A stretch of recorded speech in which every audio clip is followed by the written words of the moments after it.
Okay, right, this first video is basically what would be the first module, because it just looks at the business basics that you need to know. Okay, so I'm going to run through some of those, and this should be quite a short video really. The first thing you need to be familiar with is the word entrepreneurs, and I need to make sure that I actually spell it correctly. Okay, an entrepreneur is somebody who has set up their own business. Okay, so maybe they were working for somebody else before, and now they've decided they would like to set up their own business. It could be one person, it could be three people in the same business that have decided jointly to set up a business. Okay, so why might somebody decide they want to become an entrepreneur and set up their own business? Well, one reason is personal satisfaction. They might think it's something I've always wanted to do. I'm going to get satisfaction about being able to make something, sell it, and see other people enjoy and benefit from it. So it could be personal satisfaction. It could be because they wanted to be their own boss. Maybe they're fed up of being told what to do, when to do it, and how to do it, and they just decide, I've had enough, I want to be my own boss, I don't want to take orders anymore. It could be that they want to make money from a hobby.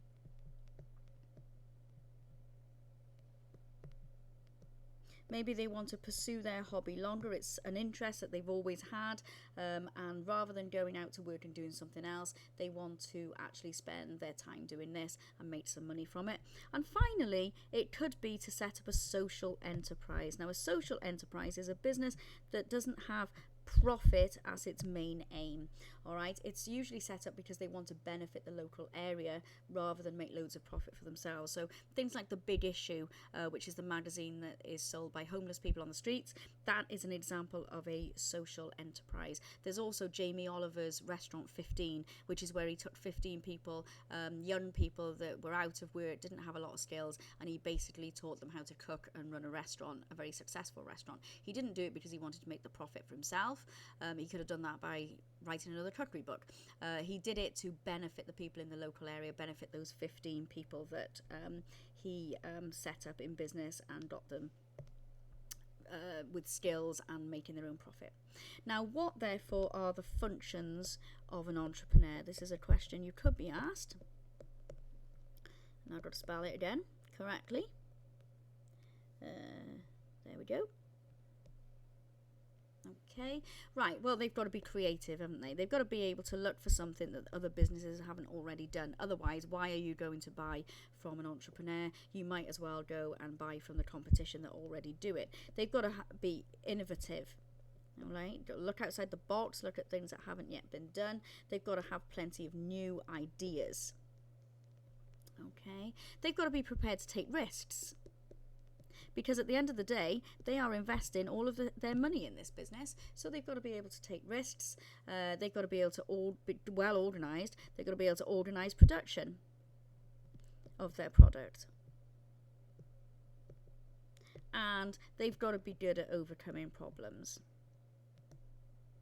that they might have, because let's face it, most small businesses we know do fail in the first year. They go bankrupt, so they've got to be able to find themselves out of difficult situations. They've got to be able to overcome problems, otherwise their business is not going to be successful at all. Right, another key word that you need to be aware of are stakeholders, which I've managed to spell wrong. There we go. Okay, now a definition of a stakeholder is anyone who has an interest in the business. So this could be consumers, it could be owners, shareholders, the government, bank, suppliers, and workers. All right, so if I just put some of them down, the government, because they might want to get tax from them, obviously. You've got local government, because maybe they want planning permission in order to expand their business. You've got shareholders. Now, don't forget, the only businesses that have shareholders are private limited companies and public limited companies. If it is a sole trader, then obviously they are just the owners, aren't they? Okay, you've got suppliers might be interested. And they will have an interest in the business because they'll want to know, for instance, when they might get paid, how much trade credit they've got to give. Customers are going to want to have an interest in the business. Okay, for the products that they're buying. You've got the bank, because they might want to know when they're going to get their repayments made for a bank loan or something. Or They want to make sure that the business isn't going to go into huge debt. So all of these stakeholders will have an interest in the business, and sometimes there can be conflict. All right, now for example, the workers are going to want higher pay. Okay, in fact I haven't even got workers down, so let's get them down now. These people are going to want to have higher pay. So if the business is doing well and it's making lots of profit, as looking at their profit and loss, then they're going to be thinking, well, we can ask for more pay because they're doing better. However, the shareholders who get a percentage of the profit aren't going to want the workers to have more money, because if the workers have more money, then that will have a negative impact on their profit, because it will have put the costs of the business up, which will leave them with less profit. It'll lower their profit. So you can have a conflict of interest between the different stakeholders. Other things that you need to remember for your exam: aims of a business. Alright, so most businesses aim to make a profit, especially obviously if they're in the private sector. Alright, don't forget we've got the private sector, and that is when businesses are owned by the general public, and you've got the public sector. Alright, and that's when they're owned by the government. Okay, so examples of your public sector businesses are your libraries, your state schools, defence, the fire service, police. And then your private sector are businesses and organisations that are run by members of the general public. So that's your sole traders, your partnerships, your private limited companies and your public limited companies. Okay, so for most businesses, the main aim is profit. Okay, because most of our businesses are in the private sector and their main aim is to make a profit. With the aims of a public sector business, it is going to be to provide a service. They still have to make enough money, obviously, to survive. They can't go into debt. All right, but they're, oh, that's not right. Provide a service. Helps if I look at what I'm writing. Okay, so they want to provide a service to the general public. That's what your hospital is there to do, isn't it? Okay, now I'm running out of space, so I'm going to have to get a new page. So to go back to the main aims of a business, it's usually profit. It's going to be to expand, and that will allow them to make more profit. It'll give them a bigger reputation, and it'll make their business less risky. People will trust the brand more because it's more well known. You've also got to increase market share. That might be one of their aims. Now, market share is the number of customers that one business has compared to the whole industry. So if there are 100 customers in total in an industry and you've got 10% of the market share, you've got 10 of those customers. The other 90 are going to the competition. All right, so if you can increase your market share, then you'll increase your sales and profits. So that's another aim that most businesses will have. Now, in the start, certainly with a sole trader, in the first couple of years, then it could be, or even in a recession, that survival is the main aim. They want to be able to break even. They just want to be able to cover their costs so that they don't go into debt and go bust. Okay, so they tend to be the aims of a business. Now, another thing just to remind you is you've got your chain of production. This is all stuff we did in year 10 in the first term. Okay, and you'll remember we did this in class looking at the chain of production for a bottle of milk. Okay, so you'll start off with primary. This is where this is where raw materials are extracted from the ground. Okay, you'll then move on to secondary, which is where the raw materials are turned into a finished product. And then finally, you've got tertiary, and that is providing a service. So this tends to be your shops. It's where it's sold to members of the general public. Okay, and don't forget therefore to make sure you know the difference between backward and vertical integration, all right, when you're looking at different forms of growth. You've also got the factors of production, which again was covered very early on in year 10.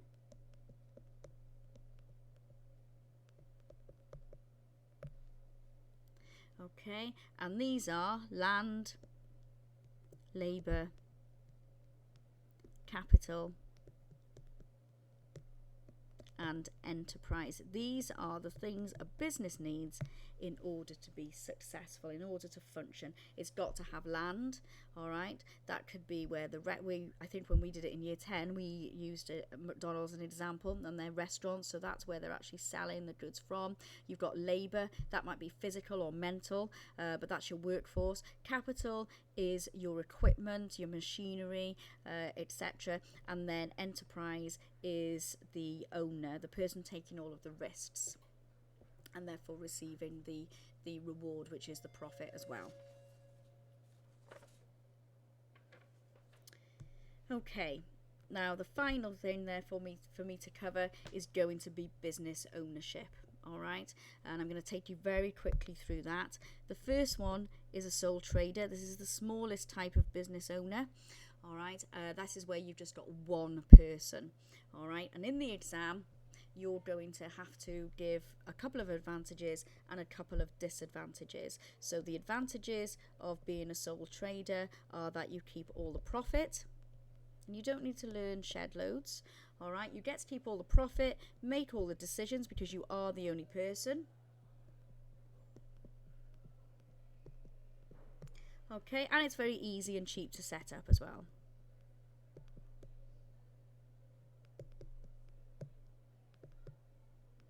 Okay, and then along with that, then you've got disadvantages. I just realised I say the word okay a lot, don't I? You've got disadvantages. Now, the main disadvantage is unlimited liability. And I hope you can all recite the definition of unlimited liability, but it's where a person, if the business goes into debt, then you are personally responsible for that debt, and you could lose your personal possessions. Okay. Also, you're going to have fewer ideas because you are one person. You're the only owner. There's only one of you, so that's another disadvantage.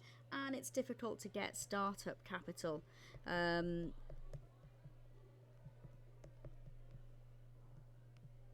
Because one, you'll be seen as risky from the bank because you're a new business.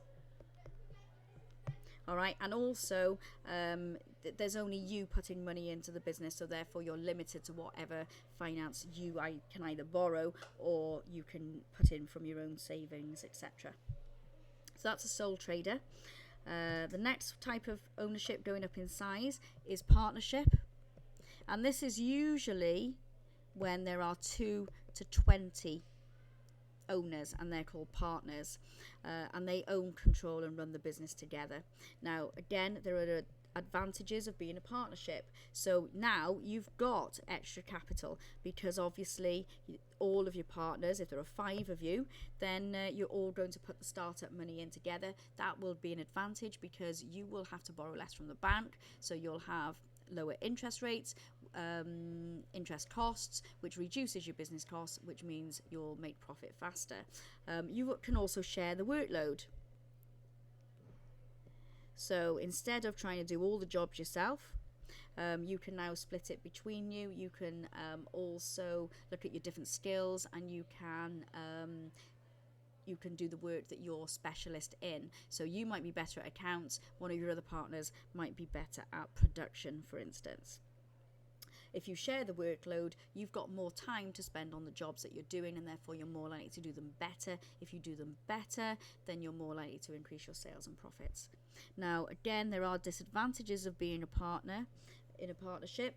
You have unlimited liability, so personal possessions are at risk if the business goes into debt, just like with a sole trader. Okay, you will have arguments, or you may have arguments.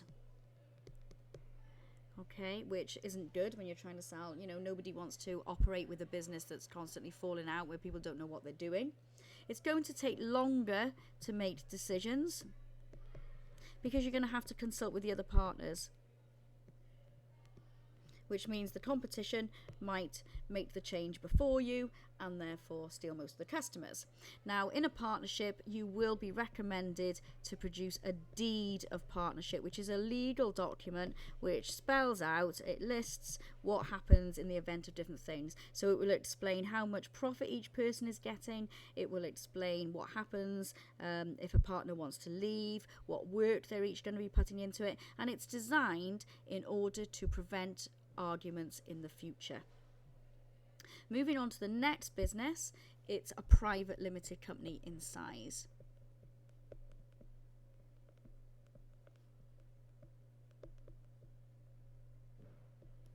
Okay, and that type of business has the initials LTD after it. And now the owners are actually called shareholders, because the big thing about moving into limited companies is there's two advantages. One, it's easier now. Okay, you can sell shares in order to raise capital if you want to expand your business, for instance. Now, be careful. They can sell their shares to people they invite. Now, that tends to be there for family, friends and workers, okay? But they can sell shares to people they invite, so they've got access to more capital in the business. And another massive advantage is that they now have limited liability, which means personal possessions are not at risk if the business goes into debt. So if you've bought shares in a business and it goes into debt, you will lose the amount of money you paid for the shares, but you won't lose any of your personal items. Now, sometimes students get confused between whether a private limited company has got limited or unlimited liability, and the clue is here. It even says the word in the title, limited. So therefore, you know it must have limited liability. Disadvantages of being a private limited company: well, you have to share your profit with your shareholders, and obviously you've probably got quite a few, so you could end up with less profit in total.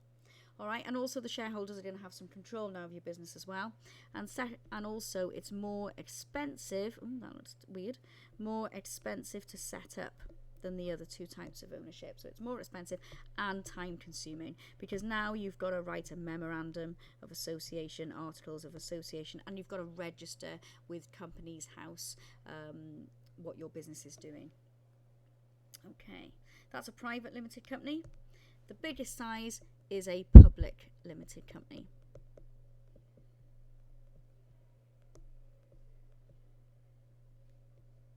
Okay, and they have the initials PLC after them.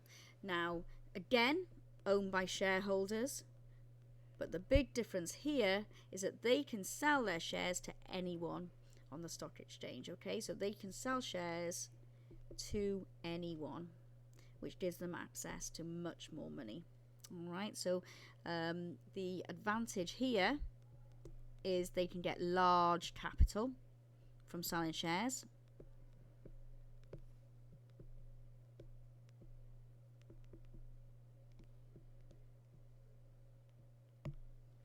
Okay, now they have to have at least £50,000 worth of shares sold, all right, if they're going to set up as a public limited company.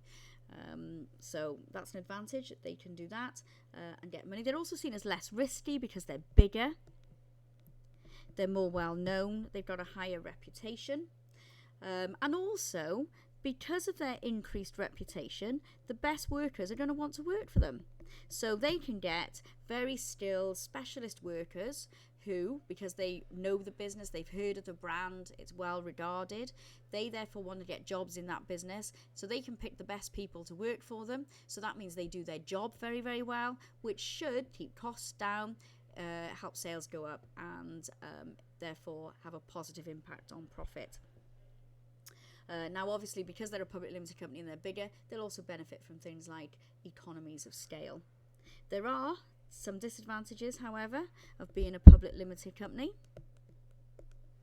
All right, and the main one that you should remember is that they could be subject to a takeover. If somebody owns 51% or more of their shares, then they run the risk of being taken over, bought out. Okay, like an acquisition. All right, it's expensive because they've got even more documentation to do, so they've got more paperwork to do, more time consuming. They have to do a memorandum of association, articles of association, and they also have to produce a prospectus trying to persuade members of the general public to buy shares in them, and they've got to have at least £50,000 worth of shares, otherwise they're not sold, otherwise they're not allowed to be a PLC. They also have got to publish their accounts. Now, because they're a PLC, it makes it very easy to get hold of them because you can just access them on the internet, so the competition can look at the accounts, see what parts of their business are doing well, and possibly copy them. Okay. Now, as touched on at the start, we've also got social enterprises. Okay, and these are businesses that have been set up. They do make a profit, but their main aim is to solve society's problems. So they're a good cause business. And we've got charities.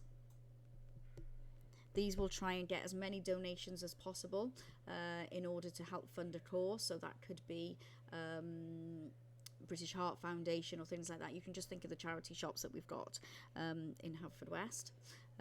It could also be a voluntary organisation. That could be things like Girl Guides or the RNLI, which funds our lifeboats. So you've got voluntary organisations, and then you've also got cooperatives. And these are owned by either workers, so you can have a worker cooperative, or you can have a customer cooperative.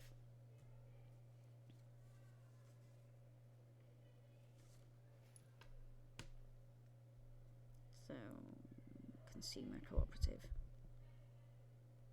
Okay, and they aim to make a profit, but they're owned by a group of people, and then they will all get a share of the profit. So I think, if I remember rightly, that the cheese factory in Merlin's Bridge was set up as a worker cooperative, wasn't it, when it looked like the business was going to go and shut down because it wasn't making any money, and the workers who worked in the factory decided that they were going to buy it out between them. The advantage of that, obviously, is that if you now own a part of the business, then as a worker you're going to work really hard to make sure it's successful, because that means you'll get to receive more profit. So worker cooperatives is where the group of workers will own and run the business. Nobody is in charge. You haven't got one person in charge of it. They will run it together. Now, when you're a business or you're thinking of setting up a business, there are factors that you have to consider when deciding what to be, and these are going to be things like the amount of investment needed.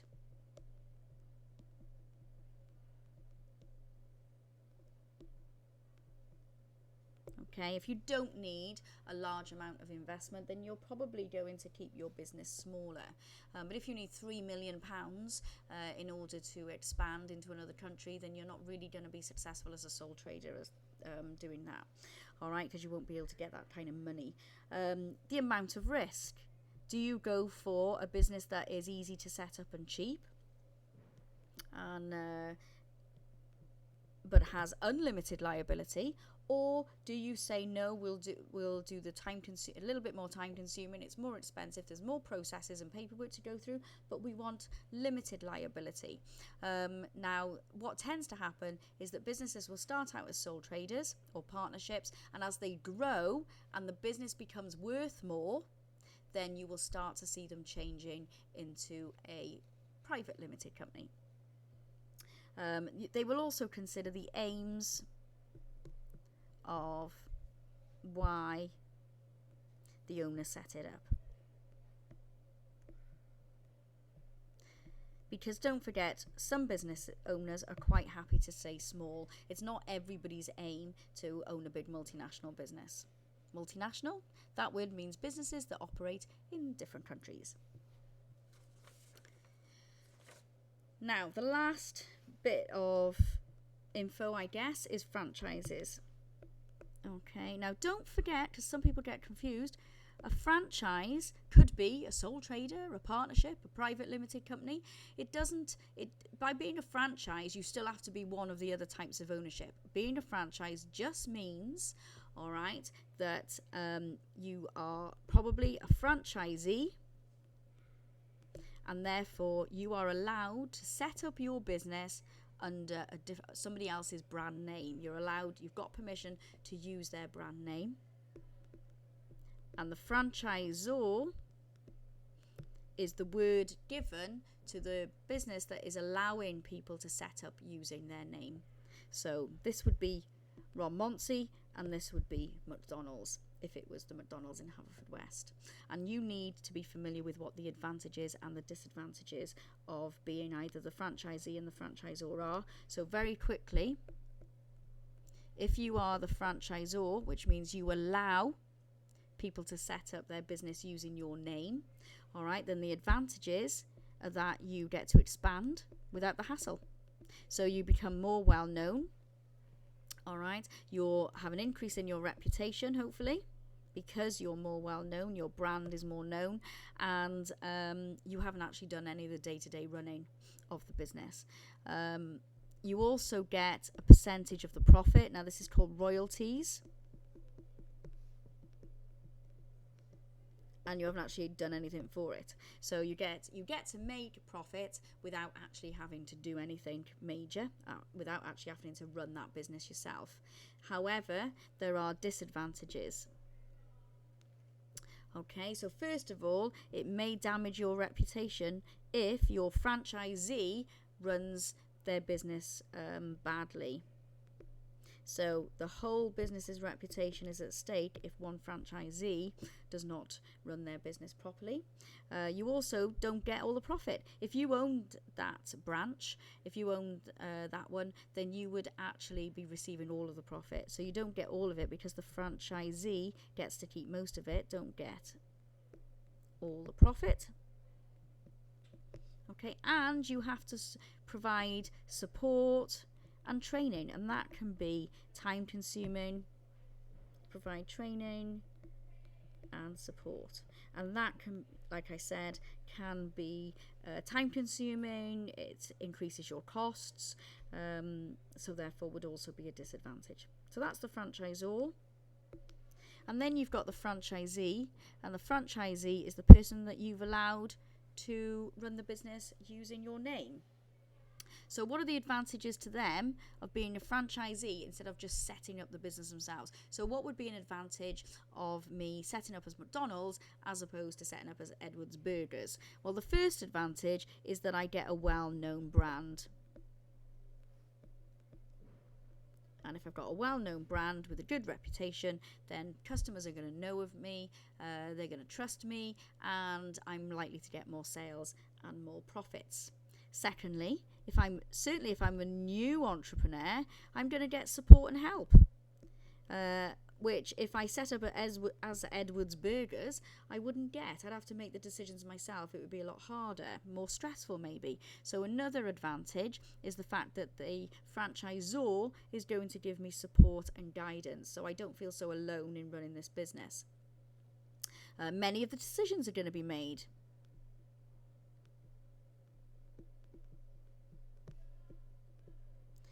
Okay, they're going to be made by the franchisor, so I don't have to stress out maybe about where I'm going to be getting all my supplies from and things like that. Okay, and lastly, I will benefit from national advertising. That's because I won't be doing the advertising myself for this brand and for this business. The franchisor will actually be putting all that in place. But so I might have to pay a percentage towards it, but I won't be doing. So I'm going to benefit if you're McDonald's and you are a franchisee for McDonald's, then you benefit from national advertising on TV, in stadiums, and this, that, and the other. But you're not actually paying for that. You might pay a little bit towards it, but you're benefiting hugely from mass advertising. Now, the disadvantage, okay, is that obviously I don't get to keep all the profit because I have to pay royalties. Okay, I won't be able to make many decisions, can't make the big decisions, because they will have already decided where I have to get my supplies from and lots of things like that. So if I went into it because I want to run my own business to make big decisions, then maybe a franchisee isn't the way to go about it, because a lot of the decisions I'm told what I have to do. I'm told where I have to get my supplies from, for instance. And the disadvantage, another one, comes from that as well, because you're told where to get your supplies. You can't necessarily find the cheapest person, all right? So it may be more expensive because you're told where you have to go and get them from. So they are the advantages and disadvantages of being a franchisee. Right, well, that concludes really the business basics. So hope you've digested it, and I hope it's stuck in, and good luck with your exam that's coming up shortly. Bye.